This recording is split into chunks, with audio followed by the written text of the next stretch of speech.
Hello there, here with me, Cheryl Shaminato for TVS Nightline. As always, thank you for joining us tonight. Now on to the headlines.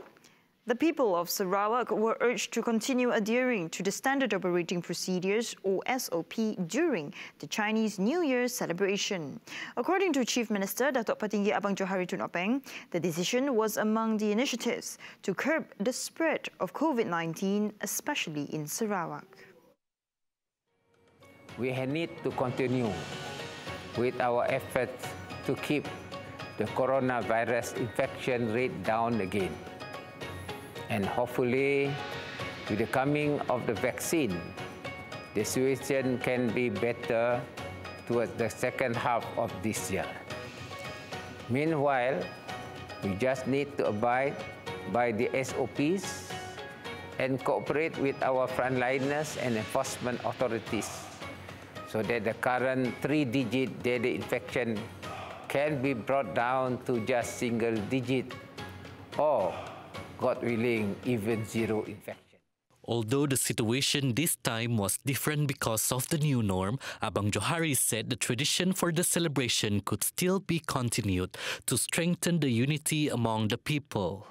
Kepada saudara dan saudari untuk terus berusaha ke arah mempukuhkan perpaduan dalam kalangan kita yang mempunyai pelbagai agama, bangsa dan budaya di bumi Kanyalang yang tercinta ini. Kita tidak dapat kunjung-mengunjung seperti biasa, tetapi ini tidak menghalang kita untuk terus mengeratkan tali silaturahmi. Meanwhile, 14 Chinese private schools throughout Sarawak will continue to receive annual funding from the state government. Chief Minister Datuk Patinggi Abang Johari Tun Openg said for the Chinese community is so concerned about education for their children. Abang Johari said the existing Chinese private school education system, which also involves many non-Chinese students, should not be neglected. The schools had been contributed to the development of the state's human resources, especially in the context of the regional economy preceded by China's national economy. Ini saya telah menyerahkan geran kerajaan negeri sebanyak 10 juta ringgit untuk tujuan tersebut dan sebagai menyambung usaha yang telah dimulakan oleh Allahyarham Pen Sri Adenan Haji Satem. Selain itu, kerajaan negeri juga memberi bantuan kepada sekolah-sekolah rendah Cina di mana sehingga 60% pelajarnya adalah kaum Bumi Putra. On a separate note, Abang Johari said he had planned to hold the state election last year but decided to postpone it. Abang Johari said he had to take into consideration the health and well-being of the people due to the COVID-19 pandemic. Walau bagaimanapun, kerajaan GPS menaruh penuh kepercayaan kepada kebijaksanaan Yang di-Pertuan Agong supaya pilihan raya negeri boleh diadakan mengikut lunas-lunas perlembagaan negeri tanpa menjejaskan keselamatan rakyat. Now, Prime Minister Tan Sri Muhyiddin Yassin hopes the Year of the Ox will grant Malaysians renewed strength in their battle against the COVID-19 pandemic. Ini yang akan disambut esok menjadi bukti sikap saling menghormati dalam kalangan rakyat pelbagai kaum dan agama di negara ini. Kita perlu mengekalkan kekuatan ini yang merupakan salah satu teras utama perpaduan negara yang kita cintai ini. Perayaan Tahun Baru Cina pada tahun ini disambut dalam suasana norma baru, memandangkan negara kita masih berdepan dengan penularan wabak COVID-19. Tan Sri Muhyiddin Yassin said the government has set several standard operating procedures to ensure that everyone could celebrate this festivity in a safe manner. Muhyiddin reminded the public that the government has been considerate by allowing the reunion dinner for up to 15 people and for religious activities to take place. He urged everyone to continue to be vigilant during these times of celebration.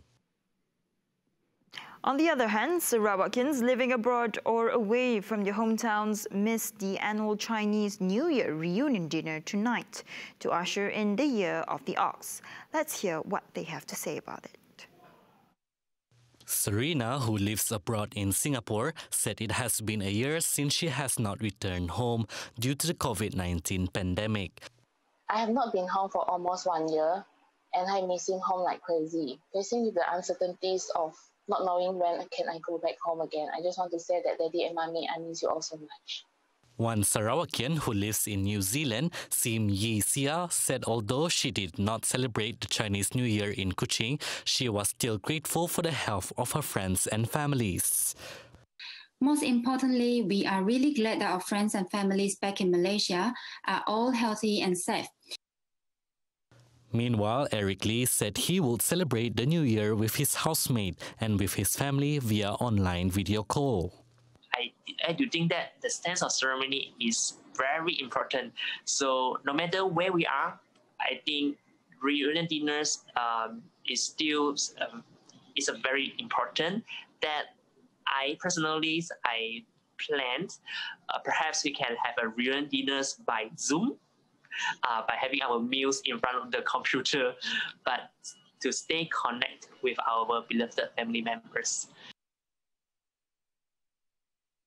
I'd like to wish all Sarawakian who celebrated Chinese New Year happiness, prosperity, as well as good health. May the Year of the Ox bring peace, harmony, and prosperity to all Sarawakian. Bagi seluruh warga kerja Perkhidmatan Awam Negeri Sarawak, saya mengucapkan selamat menyambut Tahun Baru Cina kepada semua yang meraihkannya. Semoga tahun ini membawa berkat, kesejahteraan dan kemakmuran kepada anda seisi keluarga. For and on behalf of Unit Corporate Affairs and UKAS Sarawak, we wish all fellow Sarawakian, especially the Chinese community, a pleasant and happy Chinese New Year. God willing, may the Year of Bull bless us all with prosperity, safety, resilience, unity, and harmony. Stay safe, stay vigilant, and I'm sure we'll have a better future for the coming years to come. Thank you. Kong Si Fa Chai. Kong Si Fa Chai. Gong Si Fa Chai. Kong Si Fa Chai. Kong Hee Fa Chai. Kong Hee Fa Chai.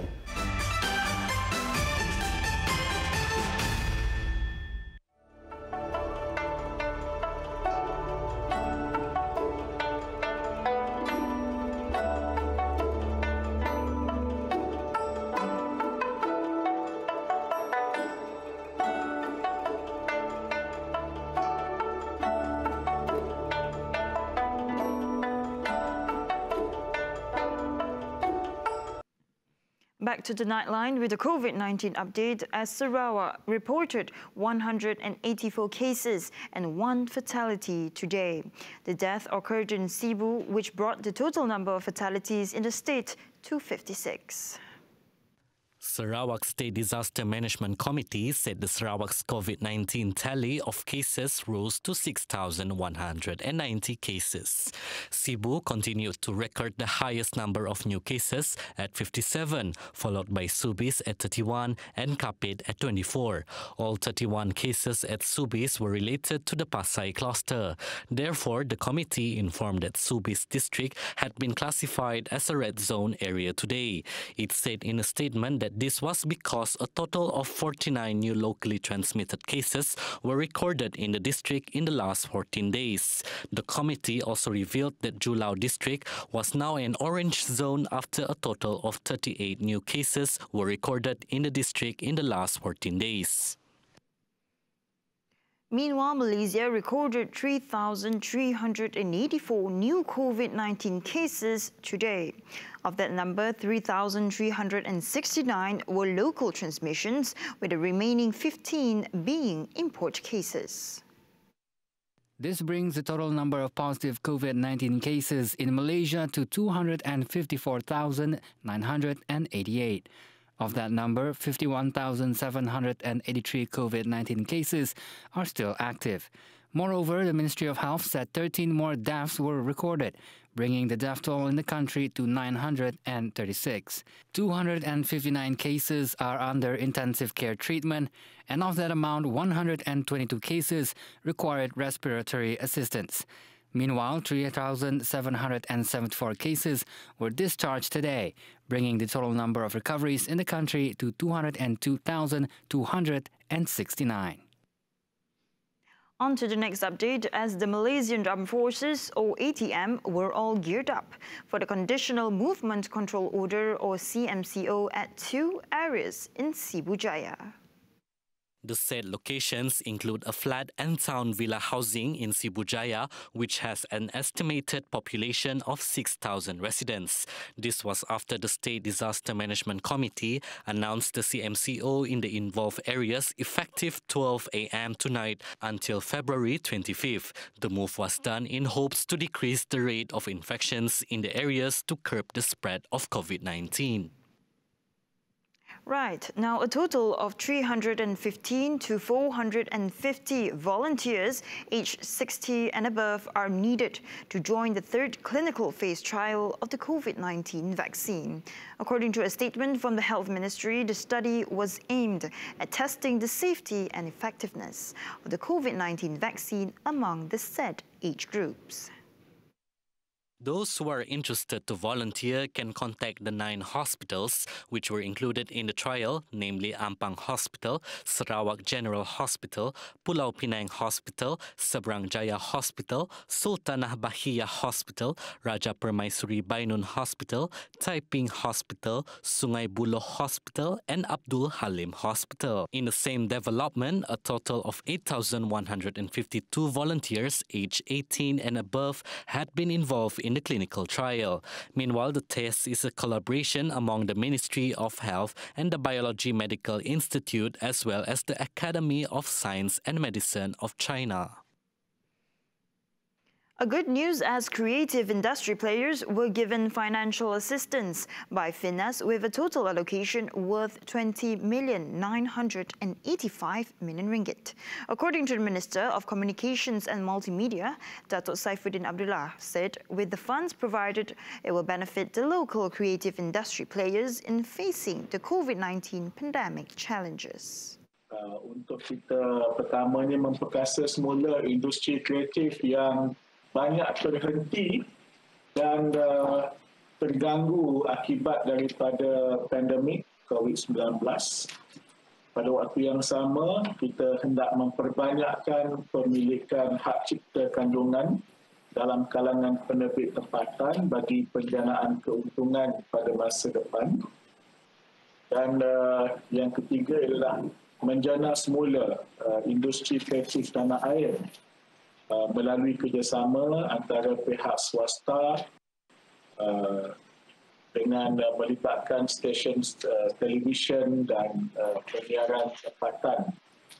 Previously, a total of 39 companies received offer letters with an allocation worth 13.4 million ringgit during the first phase. He said this during the handing over ceremony of the offer letters for the second phase to all the respective recipients online.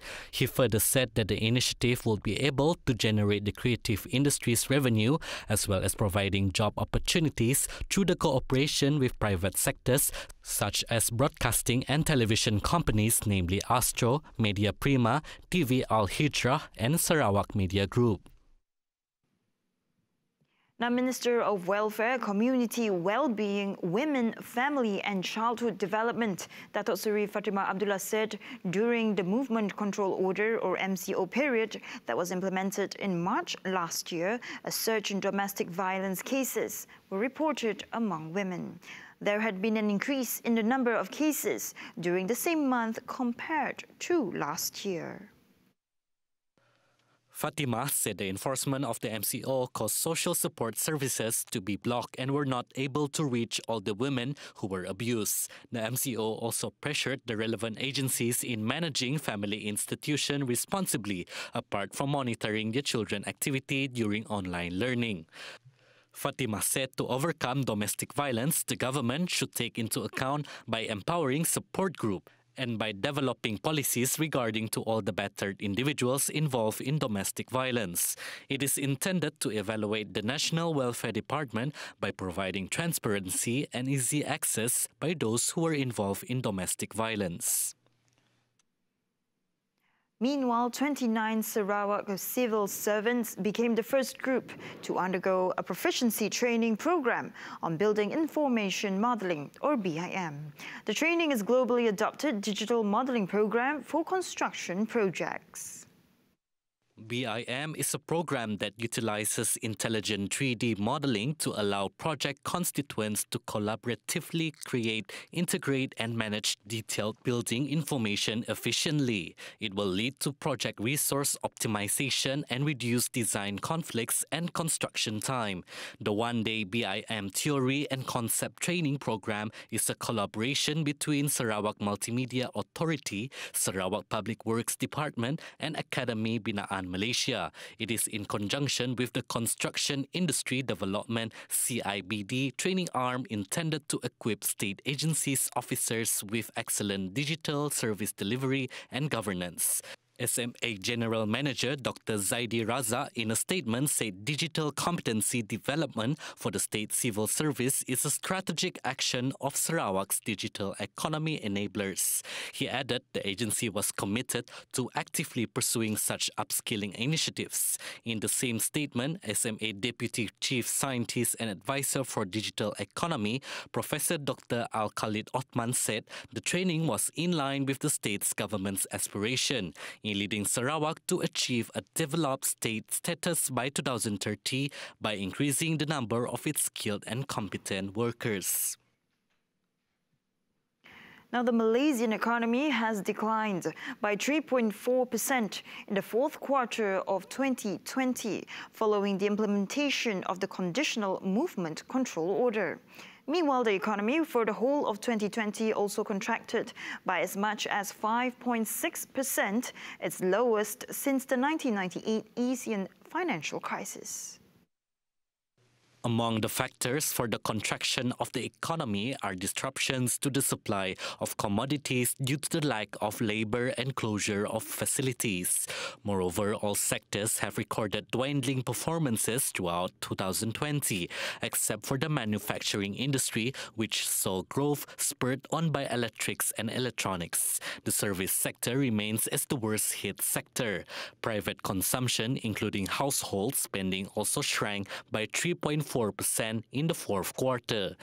Bank Negara Governor Dato' Nur Syamsiah Muhammad Yunus said for 2021, the Malaysian economy is expected to rebound, spearheaded by improvements in external demand. Meanwhile, the core inflation rate for the fourth quarter of 2020 was at negative 1.5%, while the core inflation average for 2020 was at negative 1.2%. In terms of loans, Syamsiah said it recorded a growth of 3.7% in the fourth quarter, bolstered by increased household borrowing by a rate of 5.4% annually.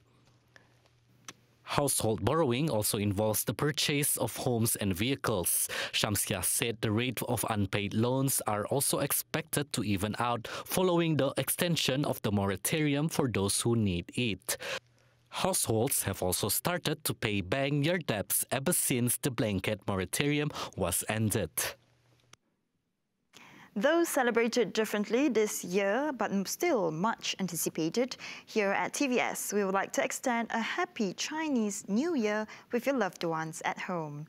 Here with me, Cheryl Shaminator, and I'll see you next time. Have a good one.